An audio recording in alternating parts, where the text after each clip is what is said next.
జగన్ ముఖ్యమంత్రి అయిన తర్వాత భవన నిర్మాణ కార్మికుల పరిస్థితి ఎలా ఉంది? భవన నిర్మాణ కార్మికుల సంగతి చాలా అన్యాయంగా ఉంది. ఇసుకే దొరకటం లేదు. ఇసుకే దొంగతనంగా అమ్ముకుంటున్నారు. ట్రాక్టర్లతో తెచ్చి ఆడ తోలుకొని దాపెట్టుకొని అమ్ముకుంటున్నారు. ఒక ట్రాక్టర్ ఇసుక వచ్చేసి 5,000కు 3,000కు దొరుకుతాను. ఇసుక వచ్చేసి ఇప్పుడు 7,000 8,000 తీసుకుంటున్నారు. అంతా లేని అన్యాయం జరుగుతుంది.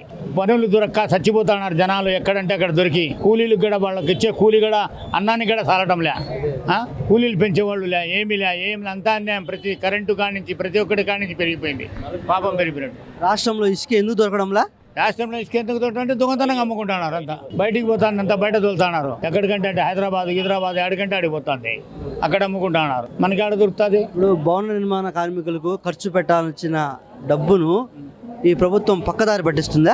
తప్పనిసరిగా ఈ ప్రభుత్వం భవన నిర్మాణ కార్మికుల గురించి ఏమైనా పట్టించుకుంటుందా? ఊరు దాన్ని పట్టించుకోవటం ఎలా, దాన్ని మాట్లాడే పౌరముల కార్మికుల సంబంధం నెంబర్ నేను యూనియన్ పెట్టింది 1994లో యూనియన్ పెట్టినా నేనే అన్ని చేసా మా కాలంలో. ఇప్పుడు ఏమి లేదు, ఏమి 10 పైసలది ఆదాయం లేదు. అది ఏందో ఊరికి ఆ పింఛన్ అని అంటా చెప్పి అందరికి ఆశలు చూపించాడు. అది కూడా కొంతమందికి తీసేశారు. ఈ వాలంటీర్లను పెట్టినాడు. వాలంటీర్లు పెట్టాల నుంచి పింఛన్లు తీసేయటము, అన్ని తీసేయటము. ఏమంటే వాలంటీర్లు వాళ్ళు బిడ్డలంట ఆయనకి ఆదాయం చేస్తున్నారట బాగా. అందుకని ఆదాయం చేస్తాడని అన్ని తీసి పారుతున్నారు. ఇప్పుడు 2024లో మనం బాగుపడాలంటే ఎవరు ముఖ్యమంత్రి కావాలి? ఎవరికి? జై తెలుగుదేశం రావాలా, సైకిల్ గుర్తుకి ఏమైనా ఓటు వేయాలా, అంతే. జగన్ ముఖ్యమంత్రి అయిన తర్వాత భవన నిర్మాణ కార్మికులు పరిస్థితి ఎలా ఉంది? ఈ ప్రభుత్వం వచ్చినప్పటి నుంచి వలస రావడానికి వచ్చినా కూడా మా ఇంటి బాడీలు కట్టలేకపోతున్నాము. ఒక వారంలోనూ ఒక రోజు పని ఉంటుంది. ఇసుక రేటు ఎక్కువ ఉండడం వల్ల పనులు లేనట్లయిపోతుంది. మాకు ఎక్కడ తిరిగినా కూడా 2 కట్టలేకపోతున్నాము. లాస్ట్గా మా అన్న కడుపు కూడా బతకలేకపోతున్నాము. రేట్లు ఎక్కువ, రేటు పెంచేసినారు.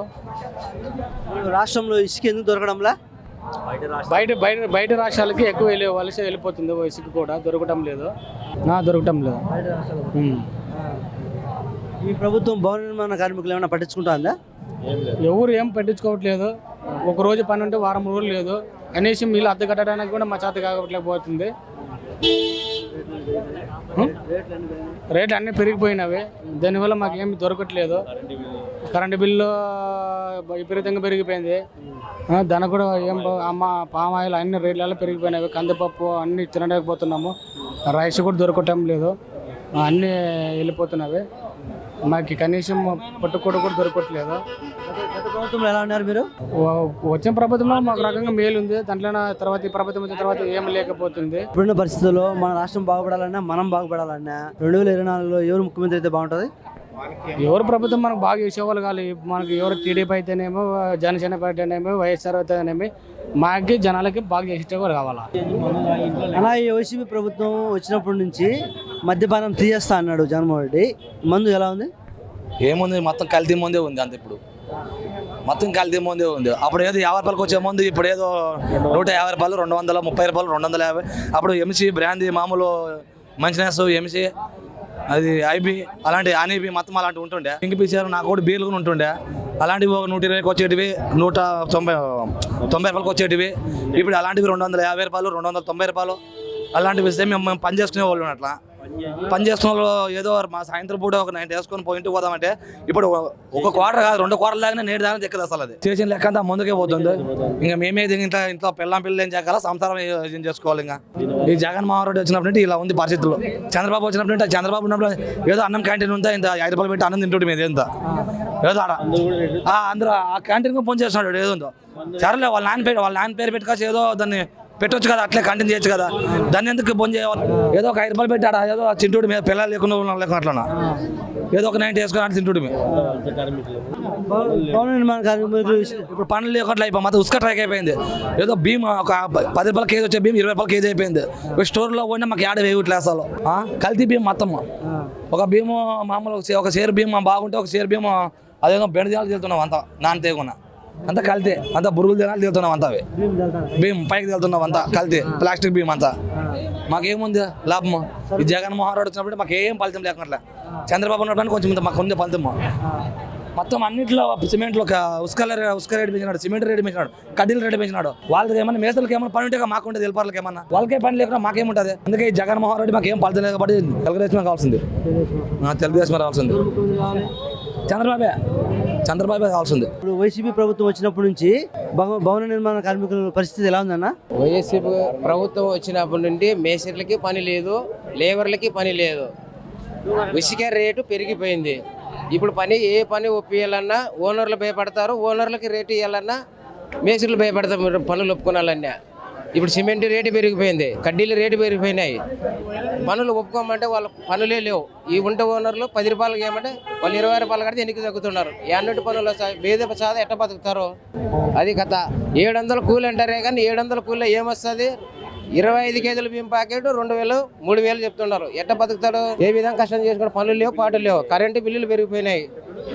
ఇంటి వాడుకలు ఒక మంచం వేసుకునే అంత కూడా ఉండదు. 3000, 4000 నెలలో ఏం కట్టుకుంటాడో బీదవాడు, ఏం తింటాడో, ఏం బతుకుతాడో. నమస్తే అన్న.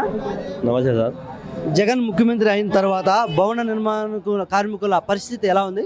చాలా దారుణంగా ఉంది సార్, చాలా దారుణంగా ఉంది. బిల్డింగ్ కార్మికులకు ఇసుక దొరకడం లేదు. కనీసం అంటే వాళ్ళకు పొద్దున్నే ఇక్కడ కడపలో ఉండే వాళ్ళంతా వలస కార్మికులు ఎక్కువ ఉన్నారు. బయట రాష్ట్రాల నుంచి కర్నూలు జిల్లా, పత్తికొండ, ఆదోని ఇక్కడంతా వాళ్ళు కూడా ఇక్కడ వచ్చి బతికే వాళ్ళు గతంలో. ఇప్పుడు చాలా మంది పనులు లేక వలస కార్మికులు వచ్చి ఇంటికి అద్దెలు కూడా కట్టుకోలేక ఇబ్బంది పడుతున్నారు. అందువల్ల ఇసుక బయట రాష్ట్రాలకు ఎక్కువ పోతుంది.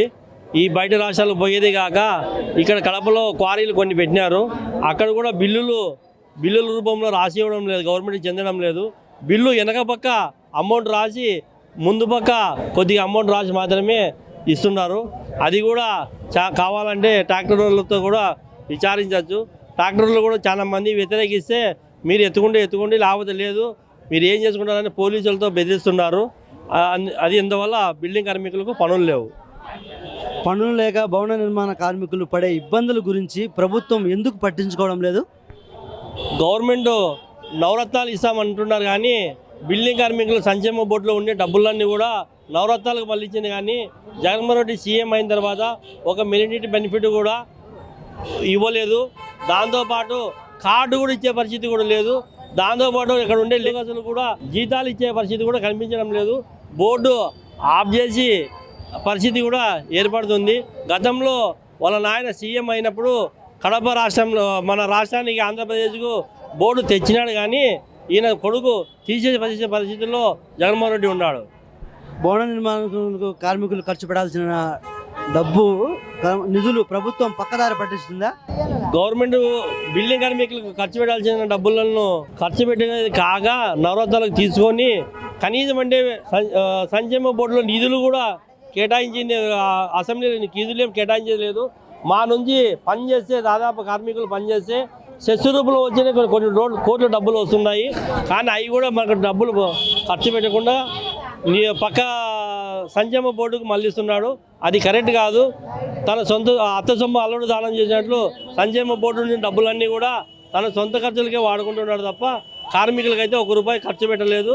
దాదాపు అంటే ఎండాకాలంలో వస్తే బిల్డింగ్ కార్మికులకు మంచినీళ్ళు, మజ్జిగ గత ప్రభుత్వంలో అందజేసేవాళ్ళు. ఈ ప్రభుత్వంలో కూడా గత 4 ఏళ్ళగా ₹1 కూడా బిల్డింగ్ కార్మికులకు ఖర్చు పెట్టలేదు. దాంతోపాటు ఈ అడ్డాల్లో కనీసం అంటే మౌలిక వసతులు కూడా కనీసం అంటే లేడీస్ చాలా మంది ఉంటారు. వాళ్ళకి అడ్డాల్లో ఏదైనా షట్టర్ వేసి లేదంటే టాయిలెట్లు కట్టించి అట్లా చేసే పరిస్థితి కూడా కనిపించడం లేదు. కేంద్ర ప్రభుత్వం పథకం గరీబ్ కళ్యాణ యోజన కింద ఇప్పుడు వైసీపీ ప్రభుత్వం 5,000 ఆర్థిక సాయం అందిస్తుందా? ఎలాగో కరోనాలో వచ్చినప్పటికీ కూడా స్టేట్ ప్రభుత్వం డబ్బులు ఇచ్చినప్పటికీ కూడా తన సొంత నవరత్నాలకు వాడుకున్నాడు. కానీ బిల్డింగ్ కార్మికులు ₹1 కాకుండా ₹1 మన రాష్ట్రంలో ఖర్చు పెట్టిన పరిస్థితి జగన్మోహన్ రెడ్డి కనిపించడం లేదు. రాబోయే కాలంలో జగన్మోహన్ రెడ్డికి ఇంకా 70 రోజులు ఉంది. తర్వాత సరైన బుద్ధి గుణపాఠం చెప్తారని. వైసీపీ ప్రభుత్వం వచ్చినప్పటి నుంచి ఒక భవన నిర్మాణ కార్మికులందరూ ఎలా ఉన్నారన్న? కొంతమంది ఉన్నోళ్ళకి మంచితనం జరుగుతుంటది, ఉన్నోళ్ళకి ఉన్నట్టు లేనోళ్ళకి లేనట్టు ఉండదు. కూలోళ్ళకి అయితే అందరూ ఎవరు మకాలు చూసినా కూడా బాధతోనే ఉన్నారు. వారానికి 6 రోజులు 3 రోజులు పని పోతారు, 3 రోజులు ఇంటికాడ ఉంటారు. ఆ 3 రోజులు ఎందుకు పోతున్నారు? అవి మురికాలు పనులు, రోడ్డు పనులు, కొన్ని భవనాల నిర్మాణం జరగడం లేదు. ఓన్లీ కార్మికులు ఏం జరుగుతుంది, గవర్నమెంట్ ఉద్యోగులకు మాత్రమే పని జరుగుతుంది. పని చేసే వాళ్ళకి అయితే జరగడం లేదు. ఇసుక కూడా ఒక ట్రాక్టర్ వచ్చి 3,600, 4,600, 5,000 కాటికి అమ్ముతున్నారు. దొరకడం లేదు ఇసుక కూడా. దానివల్ల పనులు పోతే పనులు ఎన్నికి వస్తున్నారు.